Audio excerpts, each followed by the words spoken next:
cracking, everybody? Welcome to Boo TV. While you're here, do me a big favor and like, comment, subscribe, hit the bell so you stay notified whenever we upload a new video.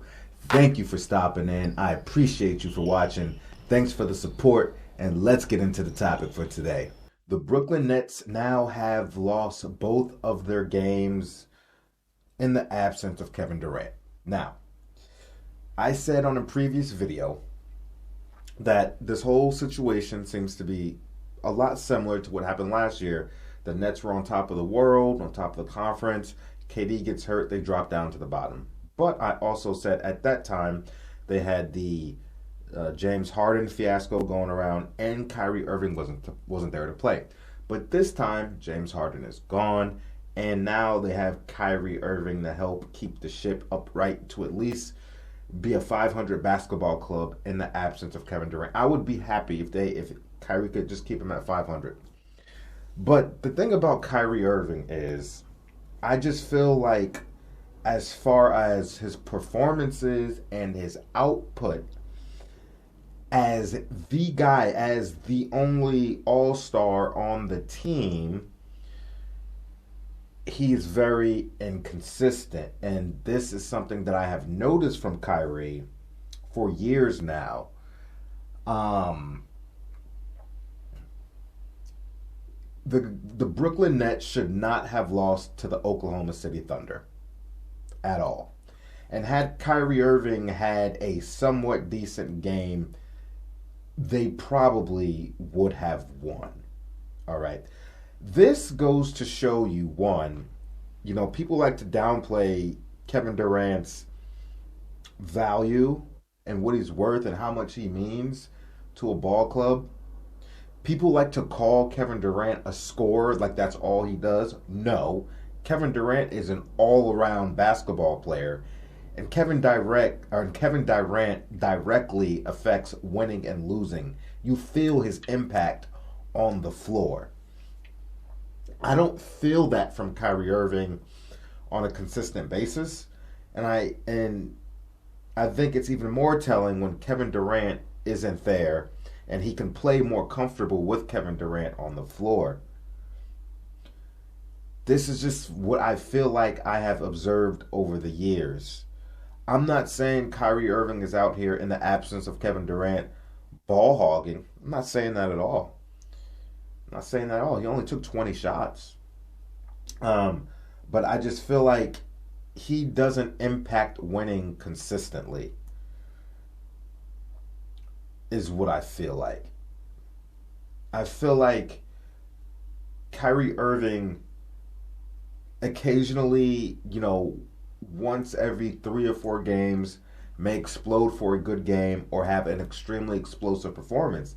And then everybody's, look at Kyrie, oh, he's so skilled, one of the most skilled players ever. Look at his bag, this and that.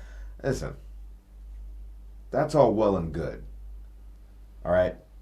But I'm talking about, I need to see that almost every game. Players are going to have bad games every now and then, but I need to see, when you are the only, without Kevin Durant, show me that you can at least keep this ball club 500. Give me a solid 25, 8 assists, whatever, I don't care, whatever rebounds, whatever. Just give me some solid performances back to back to back to back to back. He's too up and down when KD isn't around. And this is just what I observed. And I said, hey, he should help. He should definitely be able to keep the team afloat without KD. They'll play some good teams, which they probably will lose, but at least against the bad teams or mediocre teams, they should win or stand a good chance of winning. The Boston Celtics game I had as a write-off. I knew they were going to lose that game when KD got hurt. I knew that was done. And to be honest, they fought admirably for 3 quarters, to be honest.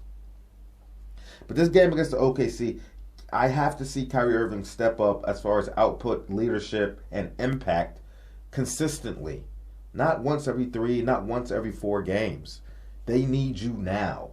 You always talk about the Mamba mentality, Kyrie, but that That was not what you are showing is not the Mamba mentality at all. Kobe Bryant would not stand for that.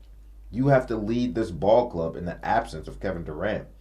You're hands down the most skilled player on the court, but we don't always see that translate to victories, especially when you're the lone guy on the court holding the torch in the dark cave looking for the light at the end of the tunnel.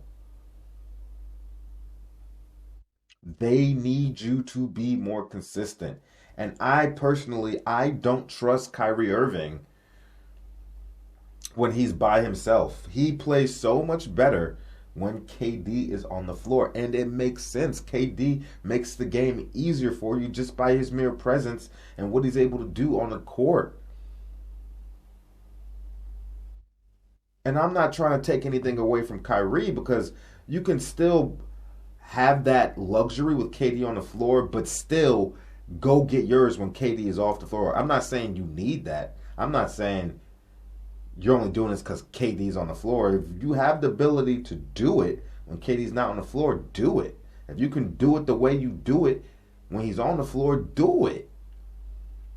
I know he's capable, but he has to string the games together consistently. Consistently. I ain't got a problem if Kyrie Irving takes 30 shots a game.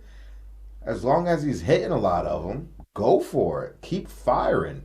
We need all of that firepower if I'm in Brooklyn. But you got to play better. You got to lead better. And you got to find out how you can impact winning. And when you step out on the floor, momentum drastically shifts in the favor of your team. And I'm well aware that OKC is a good team. I know about Shea Childress-Alexander. I know he's a hell of a player. No question about it. But this is Kyrie Irving we're talking about here. Let's go, baby. I personally think, I think the gap between Steph Curry and Kyrie isn't as wide as a lot of people actually think it is. But honestly, from an impact perspective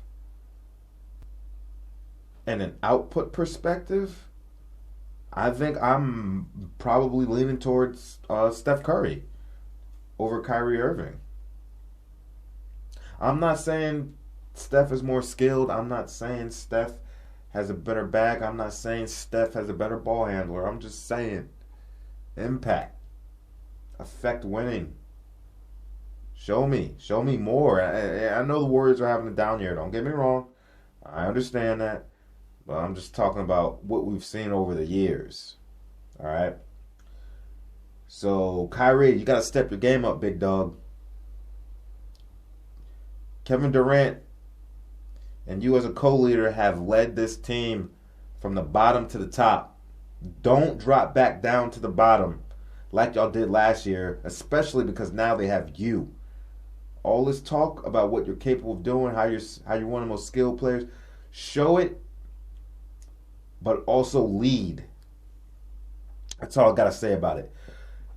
Let me know what you think about it. I would love to hear your opinion. Brooklyn stand up. We already know. Like, comment, subscribe, hit the bell, stay notified. I'll catch you on the next one. We out, baby.